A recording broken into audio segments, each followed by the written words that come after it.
बच्चों 40th question करेंगे। Rutherford का एक्सपेरिमेंट में रदरफोर्ड ने कौन सा मेटल लिया था, मेटल की फॉइल बनाई थी गोल्ड की, है ना, और या फिर प्लेटिनम की। तो यही क्यों यूज़ करी उन्होंने अल्फ़ा पार्टिकल बम्बार्डमेंट कराने के लिए। वो पूछ रहे हैं कि उन्होंने कोई लाइट एटम क्यों नहीं ले लिया। एल्यूमिनियम भी यूज़ कर सकते थे। अगर मान लो वो एल्यूमिनियम यूज़ करते तो क्या डिफरेंस लगता उनको। जो रिज़ल्ट आए थे ना, उसमें क्या हुआ था रिज़ल्ट में, आपने देखा था ना कि बहुत सारे जो अल्फ़ा पार्टिकल थे वो तो स्ट्रेट निकल गए थे, लेकिन कुछ अल्फ़ा पार्टिकल्स किसी एंगल पे डिफ्लेक्ट हुए थे और कुछ अल्फ़ा पार्टिकल पूरे 180 डिग्री पे वापस लौट गए थे। वो क्यों हुआ था? क्योंकि वो किससे टकराए थे? एक हैवी न्यूक्लियस से। वो हैवी न्यूक्लियस किसका था? गोल्ड का। और गोल्ड का एटॉमिक नंबर है 79। तो इसका मतलब उसके न्यूक्लियस में कितने प्रोटॉन्स थे? 79 प्रोटॉन्स थे। तो इसलिए वो वापस से रिफ्लेक्ट बैक हो गए। अगर मान लीजिए हल्का सा एलिमेंट लेंगे जैसे एल्यूमिनियम, जिसमें 13 ही प्रोटॉन्स हैं न्यूक्लियस में, तो जो हमको ऑब्जर्वेशन हुए ना वो वैसे ऑब्जर्व नहीं कर पाते हम लोग। ज़्यादातर जो अल्फ़ा पार्टिकल्स है वो स्ट्रेट निकल जाते, क्योंकि उनको रिपल्शन करने के लिए उनके पास हैवी न्यूक्लियस नहीं है ना लाइटर एलिमेंट्स के अंदर। इसलिए ज़रूरी है कि हैवी एलिमेंट्स का यूज़ किया जाए रदरफोर्ड एक्सपेरिमेंट को दिखाने के लिए। नेक्स्ट क्वेश्चन है 41st। बोल रहे हैं कि सिंबल जो है ब्रोमीन का वो या तो इस तरह से लिखा जाता है, ये है ना, इस तरह से, या फिर इस तरह से। ये दोनों एक्सेप्टेबल हैं। लेकिन अगर आप इस तरह से लिखते हो या इस तरह से लिखते हो तो ये एक्सेप्टेबल नहीं है ना। ये देखो क्यों बच्चों, ऐसा क्यों है ऐसा?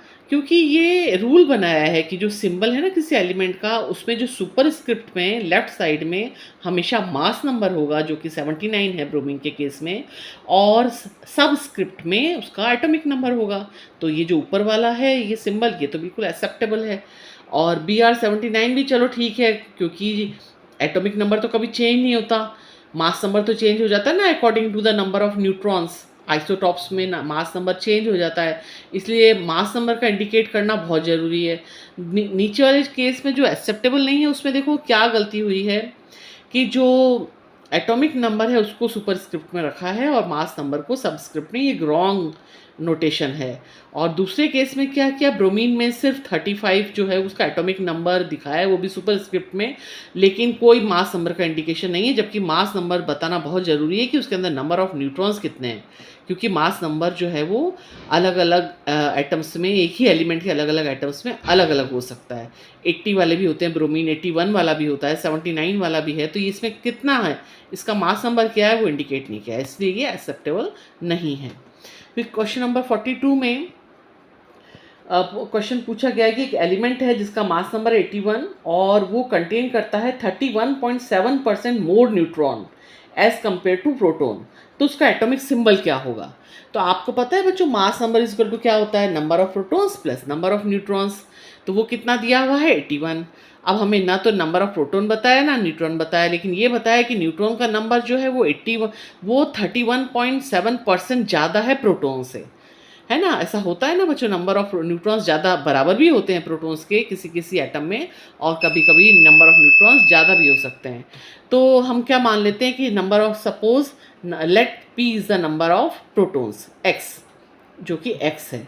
तो n कितना हो जाएगा, नंबर ऑफ न्यूट्रॉन्स कितना हो जाएगा, x, मतलब नंबर ऑफ प्रोटॉन्स तो है ही, प्लस ज़्यादा कितना है 31.7%। तो परसेंट को हम 31.7/100 लिख सकते हैं।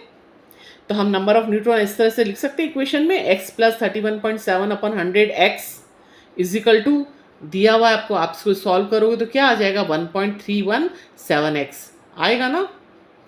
अब इस इक्वेशन में आपको पता है कि दोनों का नंबर कितना दिया हुआ है, x number of protons plus number of neutrons अभी आपने निकाला, इज इक्वल टू दिया हुआ है इन्होंने 81 मास नंबर।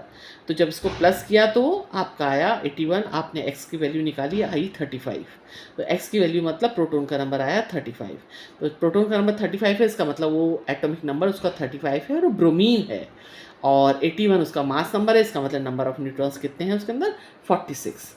इस तरह से आप अननोन एलिमेंट को नंबर ऑफ प्रोटॉन निकाल के आप उसका एटॉमिक नंबर पता कर सकते हो, क्योंकि हमेशा इक्वल होता है, number of proton is equal to number of atomic number.